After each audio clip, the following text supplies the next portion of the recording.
todos. Hoje nós temos um Intramuros, que está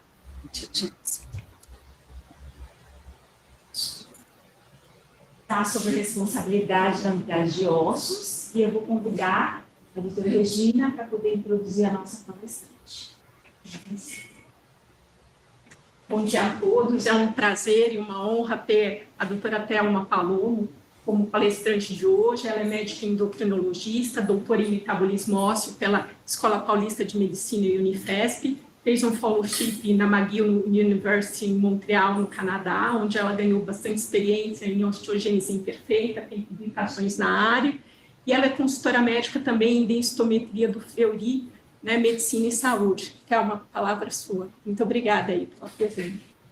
Obrigada, bom dia a todos. Vocês me ouvem bem e estão vendo o meu slide no modo apresentação? Sim. Perfeito. Então, eu gostaria de, primeiramente, agradecer a gentileza do convite, em especial a Regina Matsunaga e a Luciane pelo apoio aí com a parte de informática para que hoje tudo funcionasse direitinho. E a gente vai estar conversando, nesses próximos minutos, sobre fraturas na infância e osteogênese imperfeita, do diagnóstico ao manejo nas diferentes fases da vida. Então, eu trouxe um caso clínico ilustrativo, um caso não tão típico, para a gente até pensar em alguns diagnósticos diferenciais. Eu não tenho nenhum conflito de interesse para essa apresentação. E a gente vai começar com um caso de uma menina de 16 anos e 8 meses que veio fazer uma densitometria conosco porque ela tinha um histórico de fraturas. A primeira fratura foi de rádio direito aos 7 anos, quando ela estava indo a caminho da escola, ela tropeçou e caiu e fraturou o rádio direito. A segunda fratura foi de tíbia direito aos 11 anos, que ela escorregou em uma festa. E a última fratura, que foi a que veio para fazer uma densitometria, foi a de húmero esquerdo aos 16 anos, quando ela caiu de uma cadeira. Na história dela, né, que a gente tinha sobre o exame físico, tinha um relato de uma esclera azulada, uma cruz em 4, era uma coisa discreta. Ela tinha uma estatura normal, uma leve hipersensibilidade de pele e ligamentos, não fazia uso de nenhuma medicação, negava a história familiar de fraturas, e ela tinha uma bioquímica normal, então foi feito a exclusão de causas secundárias. Aí ela fez uma densitometria, então a gente pode observar aqui que o sítio utilizado é a coluna lombar, o segmento L1, L4, então não tinha nenhum desvio, o valor de L1, L4, 0,870, com Z-score de menos 2,4, um corpo total sem a cabeça, que a gente chama de TBLH, de 0,885, um Z-score de menos 0,8. Então, no diagnóstico da densitometria dela, ela saiu com uma conclusão diagnóstica de uma massa óssea abaixo do intervalo esperado para a idade, que isso a gente considera quando o normal é quando o Z-score está maior que menos 2 desvio padrão. Mas como que é a epidemiologia das fraturas em crianças saudáveis? Será que esse número de fraturas dessa nossa paciente seria normal? Então, a maioria dos estudos mostram que por volta dos 16 a 18 anos de idade, cerca de 49% dos meninos vão ter alguma fratura até essa idade. E o pico de incidência é por volta dos 14 anos de idade. Já nas meninas é um pouco menor, em torno de 33%, com pico de incidência por volta dos 11 anos. E 20% desses meninos ou meninas vão ter pelo menos 2 fraturas, 2 ou mais fraturas. Agora, qual que é a localização mais comum de fraturas em crianças saudáveis? 65% das fraturas são de membros superiores, cerca de 50% de antebraço e um percentual bem menor de membros inferiores e de fêmur menor ainda, em torno de 7 a 28%. Então, a gente vê que fraturas em crianças saudáveis não é uma coisa rara. Então, o grande X da questão é a gente identificar as fraturas clinicamente relevantes. Com relação à densitometria em pediatria, então a gente tem que lembrar que precisa de um software pediátrico. A gente utiliza sempre o Z-score, que é comparar com a mesma faixa etária, né, para idade e sexo.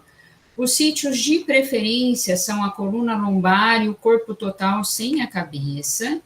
E no laudo, o diagnóstico sempre deve vir massa óssea ou dentro do esperado, que é maior que -2, ou abaixo do esperado, quando é menor ou igual que -2 desvio padrão, quando a gente utiliza o Z-score. Então, vamos só entender um pouquinho aí dos dados de cada sítio.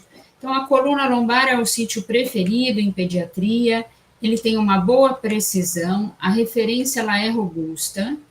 O corpo total sem a cabeça, ele também tem uma boa precisão.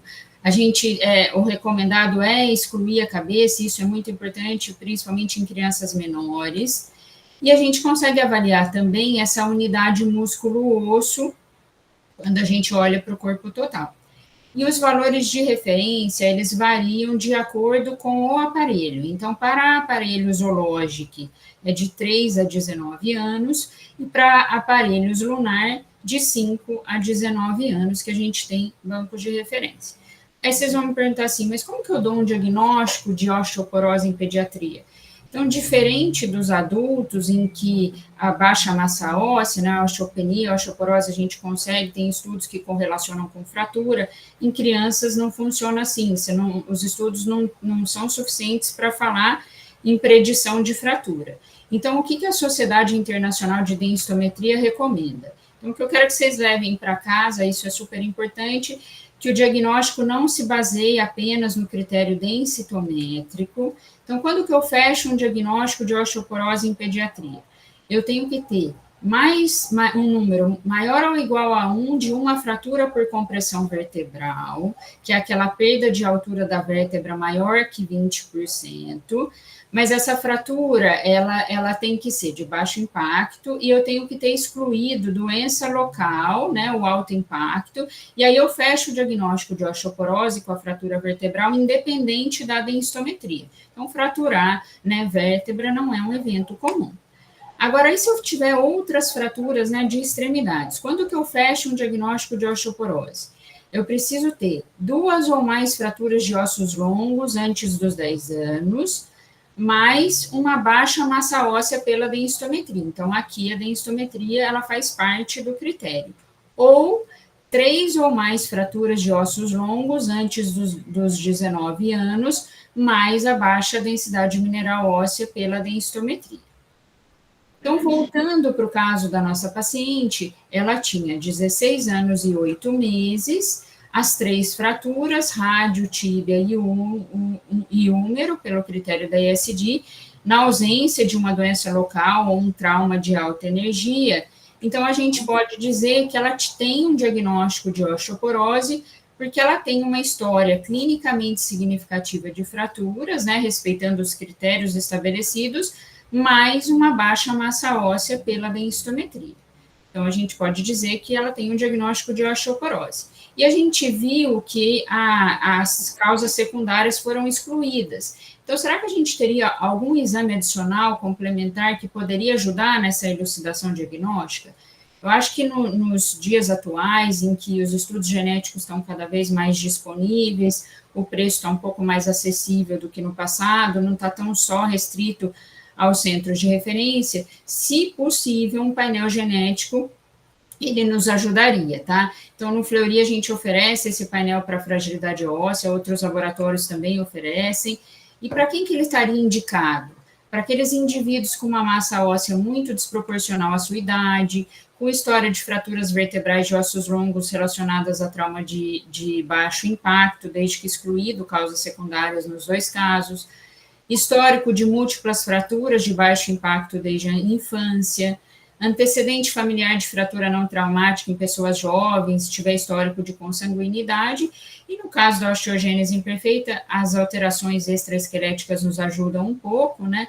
Então, se tiver alguma síndrome específica, no caso da osteogênese esclera azulada, dentinogênese imperfeita, a hiperextensibilidade de pele e ligamentos, um painel seria bem-vindo.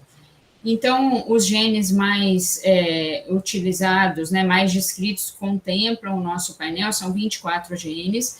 A gente sabe que cerca de 85% a 90% dos casos é por uma mutação no colágeno tipo 1, aqui seria uma herança autossômica dominante, as formas mais graves ficariam com as mutações recessivas, e também tem alguns genes de hipofosfatasia ou de doenças que fazem diagnóstico diferencial com osteogênese.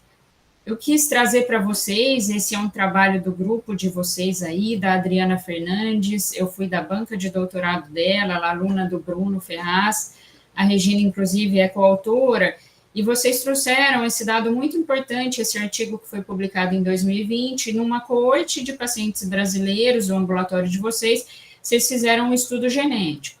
Então, foi avaliado 15 genes, foi encontrado a mutação nesse painel em 97% dos casos. Então, dos 49 pacientes, 30 eram casos esporádicos, 8 casos familiares, e teve um percentual de 71% de mutação no colágeno tipo 1 ou colágeno tipo 2, um pouco menor do que da estatística mundial de outros serviços. Eles até discutem na discussão, talvez por ser um centro terciário, vocês recebem casos mais graves, e 26% nos demais genes. E acaba que traz essa discussão, né, que hoje em dia o diagnóstico preciso da OI amplia o conhecimento molecular da doença, permite um cuidado mais personalizado desse paciente e um adequado aconselhamento genético. Então, voltando aqui para a nossa paciente, para a gente ver como é que é um laudo, né, comercial de um painel. Então, foi identificado uma variante provavelmente patogênica em heterozigose no colágeno tipo 1. Então, agora um fato importante, gente, o diagnóstico molecular em osteogênese, nós não dependemos dele para dar o diagnóstico. Mesmo um paciente com uma ausência de mutação que não encontrou o diagnóstico da doença, ele é clínico. Então, é um dado adicional, mas ele negativo não exclui o diagnóstico. Aí eu trouxe para vocês também, só para a gente pensar, não é um caso tão típico dela, então o que eu poderia pensar? Quais são os diagnósticos diferenciais que a gente tem, né, nessa doença? Então, a síndrome de Brooke, em que aquele paciente ele tem, né, uma baixa massa óssea, uma baixa estatura, aquelas contraturas articulares congênitas, a mutação no LRP5, a osteoporose pseudoglioma, que tem uma maurose congênita, uma baixa estatura, múltiplas fraturas, hipofosfatasia, em que a gente tem baixos níveis de fosfatase alcalina, síndrome de Ehlers-Danlos, Marfan, a gente não pode esquecer dos maus tratos, sempre tem que investigar isso junto, e a osteoporose juvenil idiopática, em que os genes envolvidos é desconhecido, ela acaba entrando como um diagnóstico de exclusão, em que você tem uma osteoporose grave, mas é transitória, normalmente começa antes da puberdade, não tem nenhuma normalidade esquelética, e depois esse paciente melhora. Agora vamos entrar, né, na osteogênese imperfeita. Então, você falou do caso e tal, mas como que é a definição, quais são, né, o histórico da doença? Então, ela é uma doença hereditária do tecido conjuntivo, ela acomete cerca de 1 para 10 a 20 mil indivíduos, estima-se que no mundo a gente tem por volta de 50 a 60 mil pessoas. Ela é a fragilidade óssea primária mais comum em crianças e adolescentes. Então, os primeiros tratamentos, em geral, começam na osteogênese e acabam sendo replicados para outras doenças com relação à massa óssea. E ela cursa com uma fragilidade óssea aumentada, com uma baixa massa óssea, deformidades esqueléticas de membros, escoliose e uma perda de mobilidade e dor óssea crônica. Além disso, a gente falou já no caso as manifestações extraesqueléticas que nos ajudam, né, esclera azulada, dentinogênese imperfeita, aquele prognatismo, uma face triangular e uma perda auditiva que às vezes começa entre a segunda e a terceira década de vida. Então, é uma doença que ela tem uma heterogeneidade clínica muito importante. A gente tem uma classificação de Silence, em que classifica esses pacientes com formas mais leves, que a gente chama isso de OI tipo 1, até formas mais graves, que seria a OI tipo 3, que é a forma mais grave e compatível com a vida. e a OI tipo 4 seria uma forma intermediária entre a tipo 1 e a tipo 3. E do mesmo jeito que ela tem uma heterogeneidade clínica, ela tem também uma heterogeneidade molecular, né? A gente já falou que as principais, a maioria dos casos, você tem uma mutação ou uma haploinsuficiência, ou uma troca aí de algum aminoácido no colágeno tipo 1 ou tipo 2, e os outros genes relacionados aí ao colágeno, ao transporte, à matriz, então ela também tem uma variabilidade molecular importante. E com isso, o manejo também é muito variável e a necessidade de cada paciente. Então, a resposta ao tratamento, ela não vai ser uniforme. Então, alguns pacientes respondem bem ao tratamento com bisfosfonato, enquanto outros têm uma pior resposta. Então, é uma grande variabilidade em que a gente acaba classificando da mesma forma.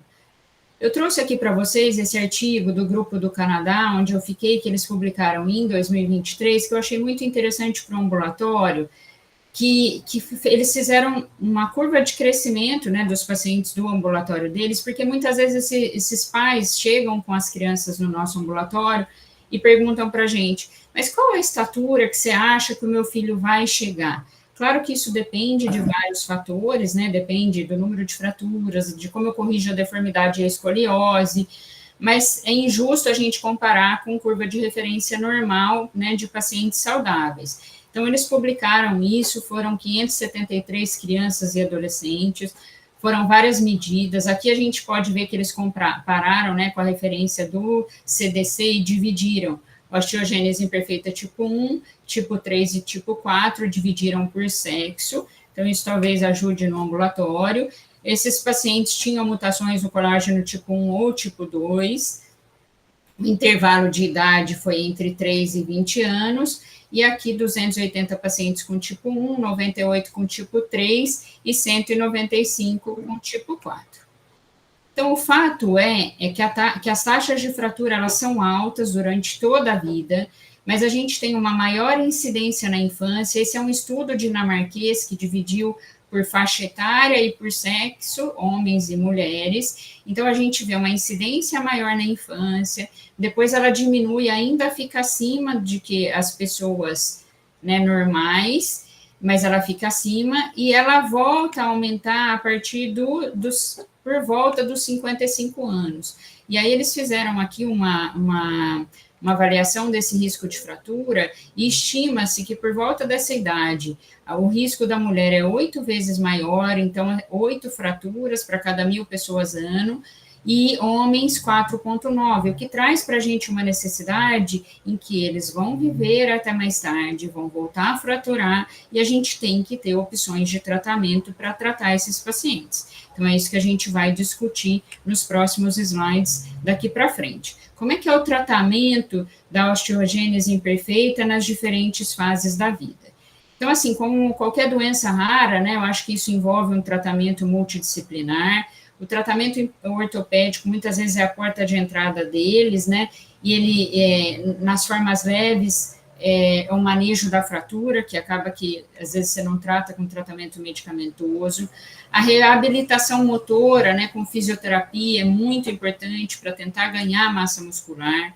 Um aconselhamento genético, desde identificar o gene para as gerações posteriores, até orientação. A gente sabe que algum tipo de OI responde pior ao tratamento com bisfosfonato. Orientação nutricional, checar aí a ingestão de leite e derivados, repor cálcio se necessário, e monitorar os níveis de vitamina D e deixar eles sempre em valores ideais para entrar com o tratamento medicamentoso. Orientações contra o autocuidado, né? Como é que esse paciente tenta ficar independente, como é que ele lida sozinho com as necessidades diárias. E aqui a gente vai falar um pouquinho do tratamento farmacológico, o que a gente tem atualmente disponível e o que tem chegando no mercado. Então, a primeira pergunta, né, que a gente tem, assim, quando que eu vou tratar esses pacientes? Quem eu vou tratar? Então, as formas moderadas a graves de OI, elas tem indicação de tratamento medicamentoso, né? A terapia padrão é o uso de bisfosfonato. Então, é aquele paciente que nasce ou que durante a infância tem múltiplas fraturas vertebrais ou fraturas de ossos longos, e na radiografia a gente vai ver se é um paciente da minha tese, né, com múltiplas fraturas vertebrais, uma rarefação óssea importante, a gente vê um arqueamento dos membros, uma protusão acetabular. Então, esse paciente, ele tem indicação de ser tratado com bisfosfonato endovenoso. E as formas mais leves, que você acabou de falar, que fica restrito ao manejo da fratura, quando eu deveria considerar um tratamento medicamentoso? Não existe um consenso na literatura. Esse artigo foi de um expert, o Jay Shapiro, que estuda muito a osteogênese, em que ele tenta sugerir, para tentar ajudar o clínico, né, no consultório, que quando esse paciente que tem uma forma leve de OI tiver 2 fraturas vertebrais em 1 ano, ou 2 fraturas de ossos longos, ou uma vertebral e uma de ossos longos, mais uma baixa massa óssea pela densitometria, talvez valesse a pena considerar o tratamento. Então, tendo 2 ou mais fraturas com uma baixa massa óssea, talvez está na hora de entrar com tratamento medicamentoso. E nos adultos? Essa é uma pergunta muito frequente, toda vez que eu dou essa aula alguém pergunta. Em adultos, nós temos poucas evidências que suportam a decisão de quem eu vou tratar e quando eu vou tratar. A gente tem que tomar um cuidado para não apropriar da vivência do tratamento das crianças, que é um pouco diferente. A gente tem um predomínio de modelação na infância, né, a criança que está em crescimento. Então, assim, o que é recomendado, eu tenho que individualizar cada caso. Eu coloquei o QR Code de uma publicação recente, que foi no JCM em 2023, de um endócrino adulto que estuda muito osteogênese há vários anos, e ele fez uma revisão de um caso e tentou nos ajudar, assim, quando que eu pensaria em tratar um adulto com osteogênese? Então, isso se importa muito da osteoporose, né, mas eu acho que talvez ajude. Quando a gente tiver uma densitometria muito baixa, um T-score menor que -3 na coluna lombar ou no quadril, eu estou acompanhando esse paciente, ele vem perdendo massa óssea no segmento. O tipo da OI, então, se for uma OI mais grave, me dá mais vontade de iniciar um tratamento na fase adulta mais cedo. Lembrando que os adultos ficam muito esquecidos, né? As crianças, os pais sempre cuidam, eu via muito isso no Canadá, e eles tinham muito medo na hora que eles entravam aí na transição da adolescência para a idade adulta, em que eles iam perder o acompanhamento naquele hospital, e eles sabiam que em outros serviços o acompanhamento não seria tão cuidadoso igual acontece na pediatria. Além disso, considerar o tratamento quando eu tiver um histórico de fratura, assim, dependendo do local, da localização e do tempo. Então, às vezes ele saiu da puberdade, faz uma quiescência, aí ele volta a fraturar, talvez é o momento da gente considerar o tratamento. Igual na osteoporose pós-menopausa, a gente sabe que com o avançar da idade, a perda óssea, ela acontece, eu tenho que considerar. Além disso, outros fatores, né, quedas, por isso que acho que a fisioterapia, a terapia ocupacional são muito importantes, risco de quedas, a baixa massa muscular e comorbidades que esses pacientes que vão apresentando com o envelhecimento. Então, aqui eu trouxe uma timeline do tratamento farmacológico, só para vocês verem que em 1987 foi o primeiro relato de caso do uso de bisfosfonato oral em osteogênese imperfeita. A gente está aí com quase 40 anos de uso, e o uso de bisfosfonato em OI mudou a história natural da doença, tá? Então, pelo menos hoje em dia, apesar de para alguns pacientes não funcionar tão bem, mudou a história da doença. Em 98, foi a primeira publicação no New England do Dr. Glorier, que é o grupo do Canadá que eu fiquei, que eu acho que mudou. A partir daí, todo mundo no mundo começou a usar o seu protocolo de bisfosfonato para tratar essas crianças, em que ele mostrou em 30 crianças com OI um aumento da densidade mineral óssea, redução de fraturas quando comparado com controles históricos e redução dos marcadores de reabsorção. A partir daí, a gente começou a colher os frutos, né, que foram os resultados de vários protocolos mundiais, tem mais de 12 bisfosfonatos utilizados em osteogênese ao longo do tempo. Em 2016 a 2018, começou a aparecer os estudos multicêntricos de vida real, em que a sociedade de osteogênese se reuniu com vários serviços para vir publicando dados. 2014 começou alguns artigos com denosumab. e terapia anabólica, teve a primeira publicação aí com teriparatida, e atualmente tem alguns estudos com terapia gênica e anticorpo anti-TGF-beta, que a gente vai falar um pouquinho mais para frente. Então, aqui eu trouxe para vocês, só para a gente entender como tem muitas lacunas nos adultos. Esses são os principais estudos que a gente tem em adultos com AI. Então, vocês veem que o N, observem que são N's pequenos, né, ó, esse de Chevrel 64, Adame 46, e esses dois estudos antigos, né, 2006 e 2003, foram os únicos placebo controlados. Então, quando você faz meta-análise numa doença rara, entram esses dois estudos, e aí fica difícil se provar, né, e que isso reduz o número de fraturas. Além disso, teve em 2010 esse do Jay Shapiro, em que ele usou tanto bisfosfonato oral quanto endovenoso. Em denosumab, a gente tem em adultos somente 3 relatos de caso, tá? E de anabólicos, a gente tem essa publicação do uso de teriparatida em adulto e alguns estudos menores. E aí, vocês vão me perguntar, em meta-análise, revisão sistemática, como eu já falei, em doença rara é difícil provar, né, que reduz fratura, que aumenta a BMD, a gente não tem dúvida. Então, teve essas 3 publicações, e o único que mostrou redução de fraturas em crianças foi esse de Xi e colaboradores. E vejam que o número de estudos, ele não é tão grande. E depois também teve esse estudo de vida real, em 2019, que contemplou 466 pacientes. Então, como é que eu trato crianças com osteogênese imperfeita com bisfosfonato? Então, a gente sabe que o protocolo canadense é o mais utilizado, eles dividem por faixa etária, tá? Então, como é que é dividido o pamidronato? Ele é feito em 3 dias consecutivos. Então, em pacientes menores que 2 anos, eu faço 0,5 miligramas por quilo a cada 2 meses, entre 2 e 3 anos, 0,75 a cada 3 meses, e maiores que 3 anos, 1 miligrama por quilo a cada 4 meses. Já para o ácido zoledrônico, eles fazem acima, o que tem descrito, né, acima de 2 anos, 0,05 miligramas por quilo a cada 6 meses. No Canadá, a maioria dos pacientes eles já transicionaram para ácido zoledrônico pelo conforto, então eles têm muito poucos pacientes usando pamidronato. E aqui eu trouxe para vocês o protocolo da minha tese de doutorado, que foi com a doutora Marise Lazarete Castro na Unifesp, em que a gente tinha dificuldade de manter esse paciente internado por 3 dias, de ter leitos hospitalares para isso, e acabava atrasando as infusões dos pacientes.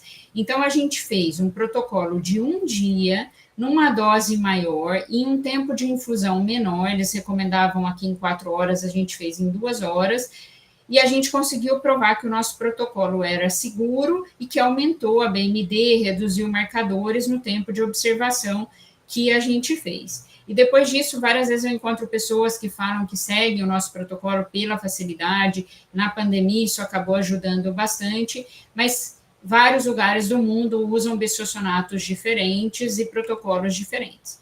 E qual que é o benefício desses bisfosfonatos em crianças? Para mim, o benefício mais bonito é esse reshape da vértebra. Se vocês olharem, quanto antes a gente inicia o tratamento, essa criança com 3 anos, o número de fratura vertebral, e a hora que ela chega em 22 anos, a gente não vê mais as fraturas, para mim isso já vale o tratamento. Além disso, a gente vê que a BMD ela aumenta, esse aumento ocorre principalmente nos primeiros 2 a 4 anos, e com relação à taxa de fraturas, ela diminui nos primeiros anos, mas de membros inferiores, é difícil a gente provar isso, mas ela permanece acima do que crianças saudáveis. Então, para esse desfecho, a gente não vê uma grande resposta. Uma outra pergunta muito comum é assim, tá bom, então eu peguei uma criança grave, eu comecei a tratar, e eu vou tratar ela por quanto tempo? Então, existe uma discussão, mas o que o grupo canadense recomenda é tratar até terminar o crescimento. Por quê? Porque eles viram, quando eles começaram lá atrás, que nos pacientes em que eles pararam de tratar, eles até publicaram esses casos, eles vieram a ter fraturas na transição entre o osso tratado e o osso não tratado. Então, a partir daí, eles recomendaram o tratamento até terminar o crescimento. Mas só para trazer um contraponto, o grupo do NIH nos Estados Unidos, que também publica muito sobre o assunto, questiona um pouco isso, e acham que talvez você tenha que individualizar cada caso, mas eles não têm nada publicado sobre o assunto, então o que a gente acaba seguindo é mais o grupo canadense. O que é importante aqui, gente, que sempre tento deixar isso nas aulas para... Você não entra com uma dose full e fica até terminar o crescimento, porque isso você pode até levar um aumento de massa óssea. Então, eles publicaram como que a gente faz para seguir esse paciente. Então, você vai acompanhando ele, você vai dando a cada 6 meses, aqui no caso é o protocolo deles, do ácido zoledrônico, aí você vai fazer a densitometria. Usei score da coluna, chegou em -2, eles reduzem a dose pela metade. Aí vai monitorando ao longo dos anos. Chegou em 0, ao invés de ser de 6 em 6 meses, eles deixam dose anual. Continua crescendo, você vai mantendo. Parou de crescer, separa o tratamento. Então, é muito importante, naquele paciente em que eu vou tratar por vários anos, eu fazer o ajuste da dose ao longo do tempo. Agora, a gente vai mudar de droga ainda, né? Vamos continuar com o antirreabsortivo, mas a gente vai para o denosumab. O denosumab, aqui foi um artigo de revisão em 2023 do que tinha publicado na literatura, mas o denosumab, ele começou sendo usado nas formas de OI tipo 6, que são os pacientes que respondem pior ao uso do bisossonato. Então, começou com N aqui de 4 pacientes, depois normalmente é um grupo da Alemanha, aí eles incluíram mais pacientes, e depois fizeram com 10 pacientes com mutações no colágeno, né, incluíram os pacientes tipo 1 e 4. Mas tem muito poucos estudos, fica restrito a poucos casos, até que começou a aparecer casos de hipercalcemia e hipercalciúria durante o uso de denosumab, e isso trouxe uma grande preocupação. Tinha um estudo clínico em andamento, ele foi interrompido em 2022 por conta dessa hipercalcemia, porque aqui eles faziam, em geral, era uma dose de 1 miligrama por quilo a cada 4 meses, e talvez a gente tenha um medo da reabsorção aumentada que vem após a suspensão do denosumab. Então, assim, não se sabe em criança ou em pacientes com OI o risco de fratura que isso traz se essa dose não for aplicada no tempo adequado. Então, denosumab em osteogênese imperfeita seria uma última opção, tá? E com relação aos anabólicos em osteogênese, o que a gente tem de disponível, né? Então, lembrando que anabólicos, teriparatida é só para adultos. Então, teve esse estudo de 2014, que pegou 78 pacientes, foram 18 meses de segmento, ele foi desenhado para ver o aumento de BMD, tá? E mostrou que aumentou a BMD nesses 18 meses de segmento em pacientes com AI tipo 1, mas no tipo 3 e 4, ele não mostrou essa melhora. Então, gerou uma dúvida nesse estudo, será que o PTH funciona menos nas formas mais graves da doença? Então, essa dúvida, e na verdade a gente gostaria de um anabólico para tratar a forma mais grave, né, que a forma mais leve, em geral, você fica no manejo da fratura, ou bisossonato, eles respondem bem também. E aí, a boa notícia é que acabou de terminar agora em fevereiro, esse estudo do Reino Unido, que está fazendo 2 anos de teriparatida, seguido de uma dose de ácido zoledrônico, um N de 350 pacientes, em que é o primeiro estudo em adultos com osteogênese em que o endpoint primário é fratura.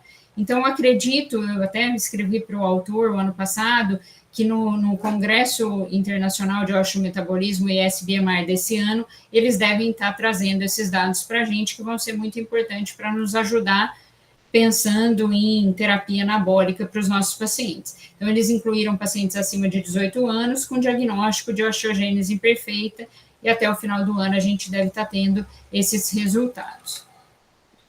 Agora, uma outra droga anabólica que está com estudo em andamento é o cetrosumab, que ele é um anticorpo anti-esclerostina, em que é a primeira droga que não está sendo importada da osteoporose. Então, esse é um estudo que ele está sendo feito só em pacientes com osteogênese imperfeita.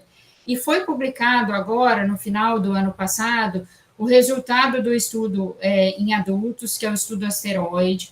Ele incluiu 112 pacientes com aí tipo 1, 3 e 4, uma idade média de 42 anos, ele durou 12 meses, eles avaliaram 3 doses, e os resultados mostrou que aumentou a BMD, tanto na coluna quanto no fêmur, e no grupo de dose mais alta, o OI tipo 1 teve um aumento de 8,8%, o 3 e 4, 10%, e também aumentou no fêmur.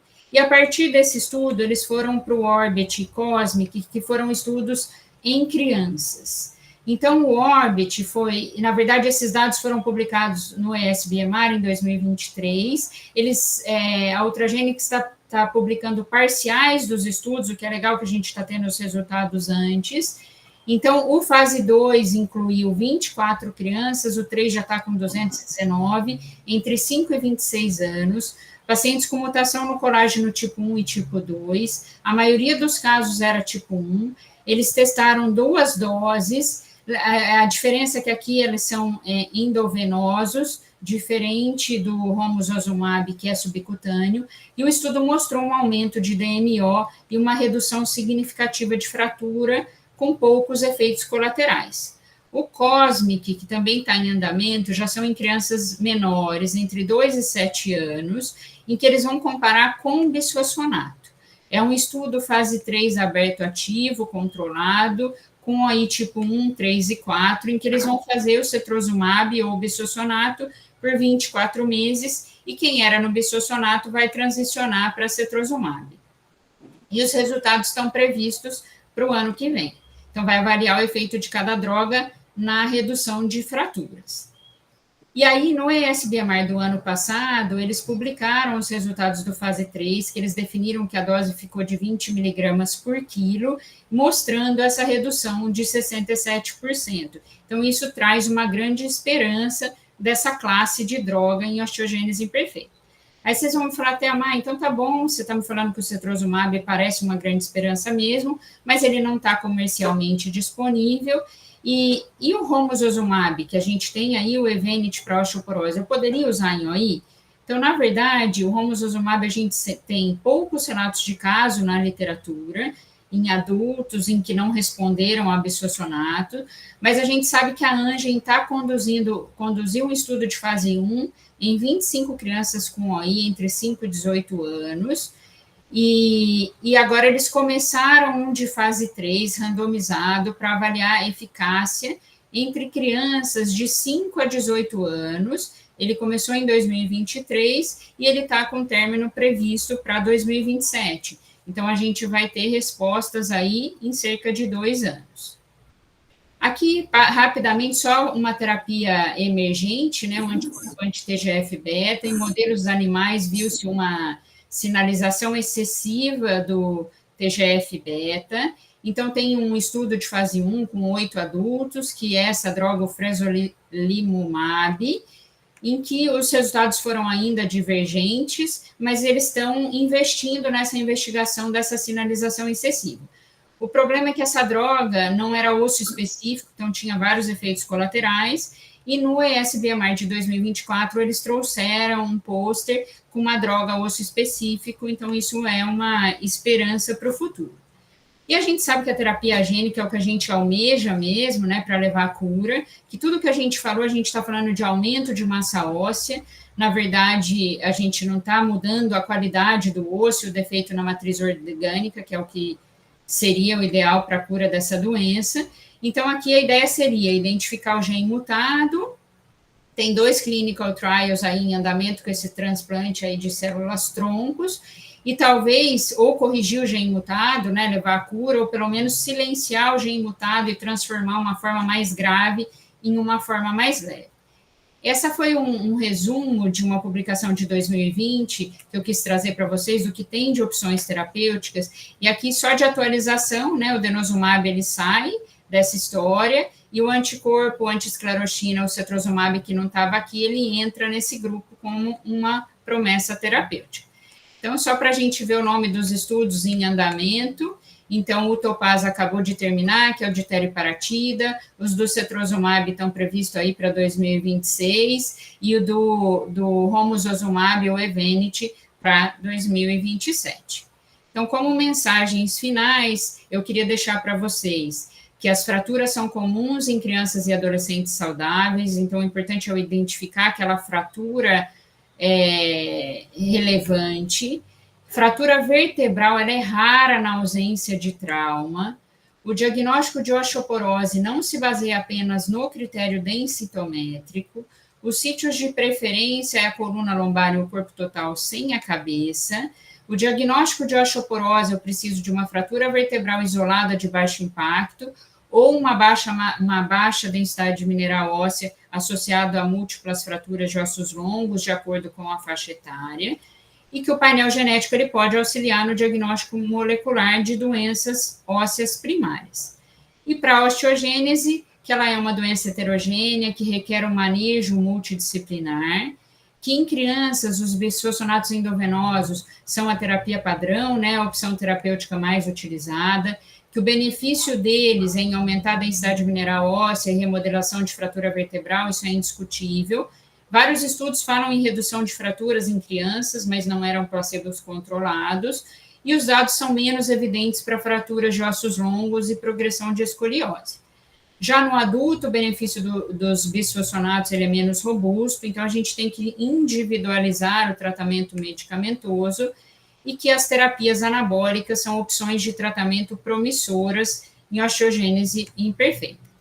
Eu gostaria de agradecer a atenção, deixo o meu contato. Essa é uma fotinho do Shriners em Montreal, onde eu fiquei por 2 anos. Cada andar do hospital é um tema do Canadá. O ambulatório aqui é um campo de hóquei, que eles são fanáticos em hóquei.